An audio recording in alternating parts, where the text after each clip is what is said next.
Recording అయితే అవుతాను, recording అవుతాను. చదువుక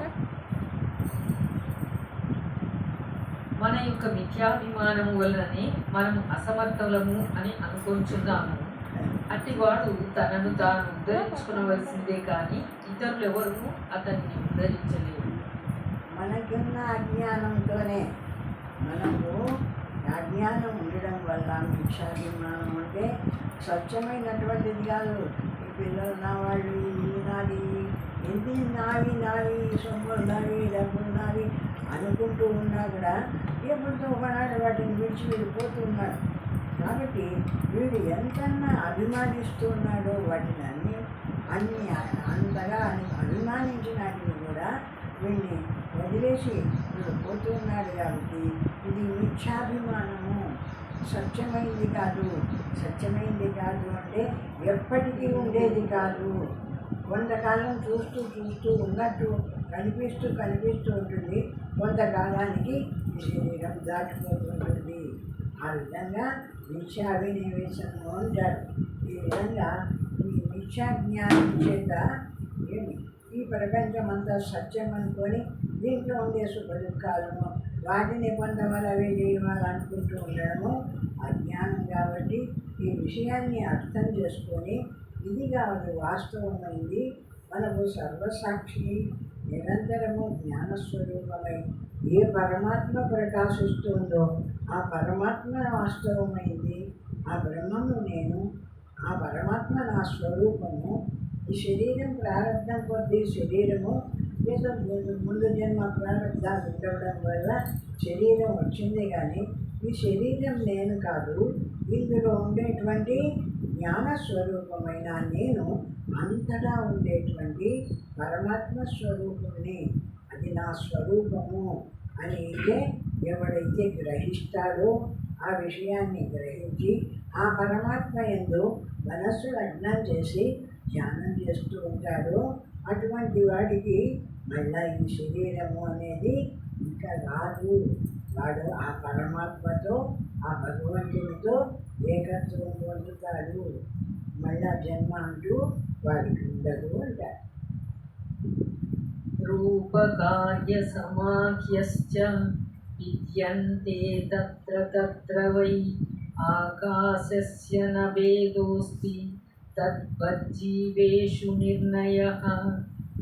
అక్కడక్కడ నామరూప కార్యముల యందు భేదమున్నప్పటికీ అద్వయమైన ఆ మహాకాశములో ఎట్టి భేదమును లేదు. అక్కడక్కడ కార్యాలయంలో ఒకడు మంచివాడు ఉంటాడు, ఒకడు చెడ్డవాడు ఉంటాడు, ఒకడు సాత్వికుడు ఉంటాడు, ఒకడు దుర్మార్గుడు. ఈ విధంగా రకరకాలుగా కనిపిస్తూ ఉంటుంది ఈ ప్రపంచమంతా. ఈ ప్రపంచమంతా రకరకాలుగా కనిపిస్తూ ఉన్నా కూడా ఈ ప్రపంచానికి ఆధారమైనటువంటి ఆ జ్ఞాన స్వరూపమైన బ్రహ్మం ఉందే అది మాత్రం ఒక్కటిగానే ప్రకాశిస్తుంది. నీలో తెలుసుకునే జ్ఞానంగా ఉంది, నాలో తెలుసుకునే జ్ఞానంగా ఉంది, ఆమెలో తెలుసుకునే జ్ఞానంగా ఉంది. ఈ జ్ఞాన స్వరూపము అనేది ఎవరిలో వీళ్ళల్లో ఎక్కువ ఉండవాలా, వీళ్ళల్లో తక్కువ ఉండవాలా అని అనుకోవడం లేదు. అది మాత్రము ఒక్కటిగా ప్రకాశిస్తుంది. జ్ఞానస్వరూపమైన ఆ పరమాత్మ చైతన్యము జ్ఞానస్వరూపం కదా. ఆ జ్ఞానస్వరూపమైన పరమాత్మ చైతన్యము ఒక్కటిగా ప్రకాశిస్తుంది. శరీరాలు అనేకంగా ఉన్నా, మనుషులు అనేకంగా ఉన్నా, వాళ్ళ ప్రారంధాలు కూడా అనేకంగా ఉన్నా, మనోబుద్ధులు కూడా అనేకంగా ఉన్నా, రకరకాల అనుభవాలు అనుభవిస్తున్నా, ఒకడు అనుభవించిన అనుభవం ఒకడు అనుభవించాడు కదా. ఒకడు దుఃఖాన్ని అనుభవిస్తుంటే ఒకడు సుఖాన్ని అనుభవిస్తూ ఉంటాడు. ఆ విధంగా రకరకాల అనుభవాలను అనుభవింపబడుతూ ఉండేటివి ఈ శరీరము, మనస్సు, బుద్ధి, ఇంద్రియాలు. ఇవి కానీ వీటిల్లో తెలుసుకుంటూ ఉండే జ్ఞానస్వరూపమైన పరమాత్మ ఉంది చూడు. ఆ పరమాత్మ అందరిలో ఒక్కటిగానే ప్రకాశిస్తుంది. అది వేరువేరుగా లేదు. సర్వత్ర ఎవరిలో కూడా మంచివాడిలో చెడ్డవాడిలో అందరిలో ఒక్కటిగా ప్రకాశిస్తుంది ఈ జ్ఞానస్వరూపమైన ఆ బ్రహ్మస్వరూపము. అట్లే విభిన్న నామరూపాదులు కలిగి ఉన్నట్లు అగుపడుచున్నప్పటికీ అద్వైతముకు ఆ పరమాత్మ కూడా ఒక్కటే అగుచున్నది. ఇది విభిన్న నామరూపాలు కలిగినట్టు అంటే వీడు వేరే వాడు వేరే వాడు వేరే వాడి పేరు వేరే వీడి పేరు వేరే అనేకంగా కనిపిస్తున్నా అనేక మంది కనిపిస్తుండేటువంటి ఆ జ్ఞాన స్వరూపమైన ఆ పరమాత్మ మాత్రము ఏకరూపంగానే ప్రకాశిస్తుంది. అందరిలో ఒక్కటిగా ప్రకాశిస్తుంది. కానీ వాడిలో ఉన్న జ్ఞానం వేరే, వీడిలో ఉన్న జ్ఞానం వేరే, ఇంకొకటిలో ఉన్న జ్ఞానం వేరే కాదు. జ్ఞానం ఒక్కటే సర్వత్రా ఏకరూపంగా ప్రకాశిస్తుంది అందరూ. మనోబుద్ధులను అధిగమించిన వారికి ఈ నామరూప ప్రపంచమే లేదు.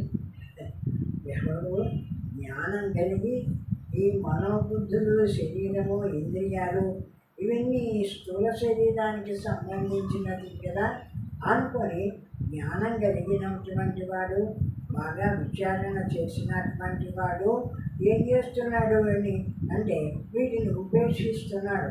వదిలేసి అంటే ఇటువంటి చచ్చిపోయి కాదు, వాటిని అనుకోకుండా వీటి యందు ఉండేటువంటి శుద్ధ జ్ఞాన స్వరూపమైన ఏ పరమాత్మ ప్రకాశిస్తుందో ఆ పరబ్రహ్మం నేను, ఆ పరమాత్మ నేను, అహం బ్రహ్మాస్మి శివోహం అయమాత్మ బ్రహ్మ అని ఆ బ్రహ్మాన్ని ఒక్కటిగా చూస్తూ ఉంటాడు. ఆ నేను బ్రహ్మస్వరూపంగానే ఈ దేహము దాని ప్రారంధానుసారము సుఖ దుఃఖాలు, నష్టాలు ఏదో అనుభవిస్తుంది. నాకు సంబంధం లేదు. వాటిని అన్నింటినీ చూసేవాడినే కానీ నేను వాటితో సంబంధించి వాటితో పాటు సుఖ దుఃఖాలు అనుభవించేవాడిని కాదు. సుఖం అంటే సుఖాన్ని చూస్తూ ఉంటాడు, దుఃఖం అంటే దుఃఖాన్ని చూస్తూ ఉంటాడు. రెండింటినీ చూసినాడు, సుఖాన్ని చూసినాడు, దుఃఖాన్ని చూసినాడు. చూచేవాడే కానీ అనుభవించేవాడు కాదు. అనుభవం దేనిది? మనోబుద్ధి దేహేంద్రియాదులకు అనుభవం ఏర్పడుతుంది. వాడు ఏ పనులు చేస్తున్నాడో ఆయా సుఖ దుఃఖాలను అనుభవిస్తూ ఉంటాడు ఆ దేహ మనోబుద్ధుల చేత. ఘటము నుండి విడిబడిన ఘటాకాశము అనంతాకాశములో ఏకమైపోతున్నది. కుండ పగిలిపోతుంది, కుండలో ఉండేటువంటి అవకాశము మహాకాశంలో కలిసిపోతుంది కదా, ఆ విధంగా అంటారు. ఆ విధంగానే దేహ మనోబుద్ధుల నుండి విడిపడిన జీవాత్మ ఆ పరమాత్మతో ఐక్యం చెందుతున్నది. ఆ విధంగా ఎప్పుడు ఈ దేహంలో కూర్చొని ఈ దేహమే నేను, ఇది నాది, ఇది నేను, అది నాది అనుకోకుండా దాటేస్తున్నాడు. ఈ జ్ఞానం కలిగినటువంటి జ్ఞాని ఏం చేస్తున్నాడు? ఈ దేహము, ఈ మనస్సు, బుద్ధి, ఈ కర్మ అనుభవించడం ఏది నాకు సంబంధం లేదు, నేనెవరు, సర్వాన్ని తెలుసుకునేటువంటి శుద్ధ జ్ఞానస్వరూపము.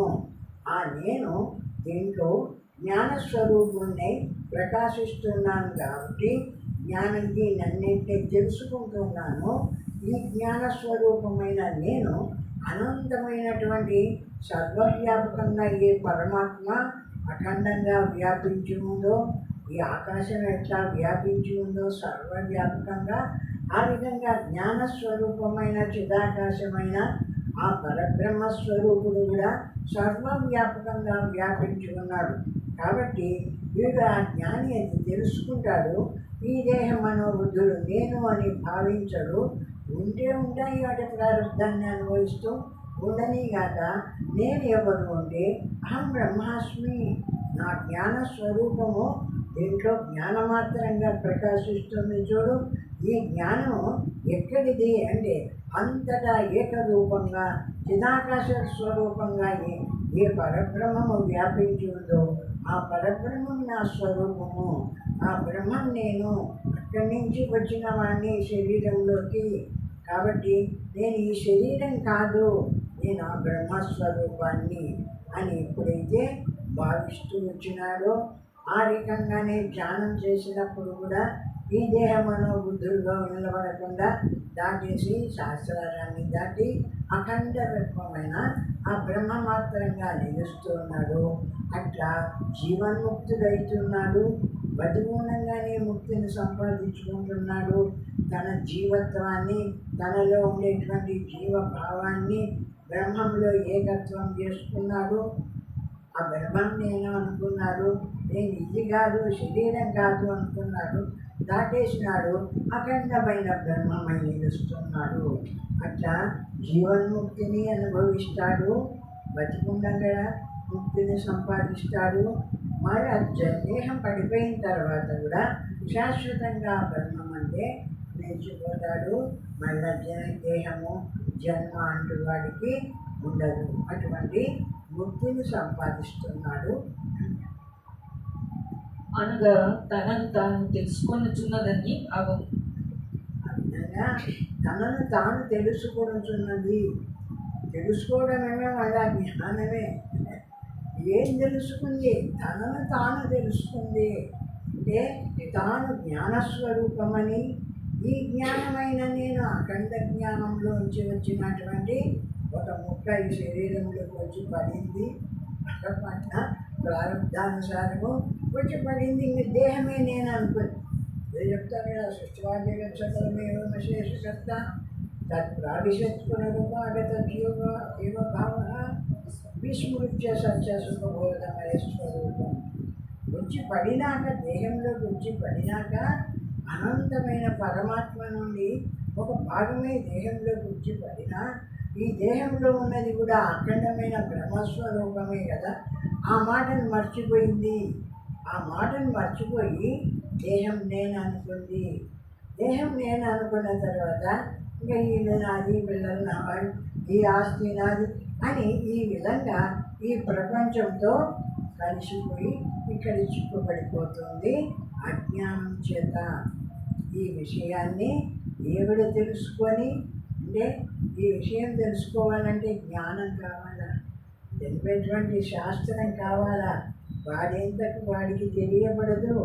కాబట్టి మహనీయులంతా వాళ్ళ అనుభవంతో రాసినటువంటి శాస్త్రాలు ఉన్నాయి కదా, వాటిని అంతా బాగా చదివి తెలుసుకొని, ఇటువంటి జ్ఞానము కదా నా స్వరూపము, ఈ దేహం నేను కాదు కదా, ఇందులో ఉండేటువంటి శుద్ధ జ్ఞానస్వరూపమే నేను అని ఎప్పుడైతే తెలుసుకుంటున్నాడో, ఆ జ్ఞానమాత్రంగా ఎప్పుడైతే నిలుస్తున్నాడో అప్పుడు జీవన్ముక్తుడైతున్నాడు. బతికొండంగానే ముక్తిని సంపాదిస్తున్నాడు. శరీరం వదిలిన తర్వాత శాశ్వతంగా అంతటా ఉండే బ్రహ్మస్వరూపంలో కలిసిపోతున్నాడు. ఈ విధంగా ముక్తిని సంపాదిస్తాడు.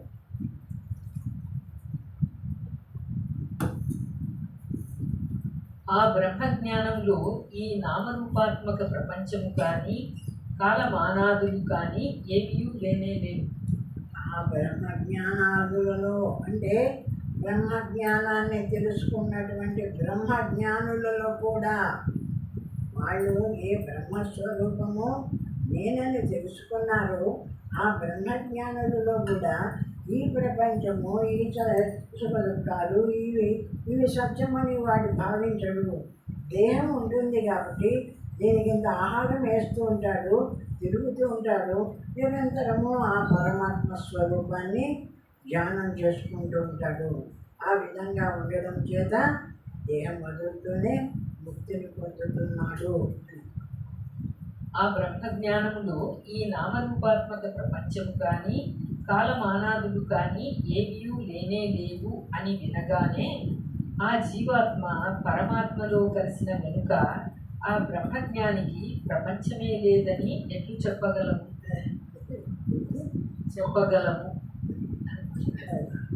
అది జ్ఞానం కలిగింది, పరమాత్మను తెలుసుకున్నాడు. సర్వము ఈ శరీరమనో బుద్ధులదే కానీ పరమాత్మకు ఏ సంబంధము లేదనే విషయాన్ని కూడా తెలుసుకున్నాడు. ఇదంతా కాదు, నేను ఆ బ్రహ్మస్వరూపుణ్ణి అని తెలుసుకున్నాడు. వాడింకే ఎట్లా ఉంటాడు? వాడి విషయము అడుగుతున్నాడు. అంత తెలిసింది కదా, పరమాత్మతో ఏకత్వం పొందినాడు కదా. దేహం ఉండగానే దేహాభావాన్ని వదిలేసినాడు, బ్రహ్మభావాన్ని పొందినాడు.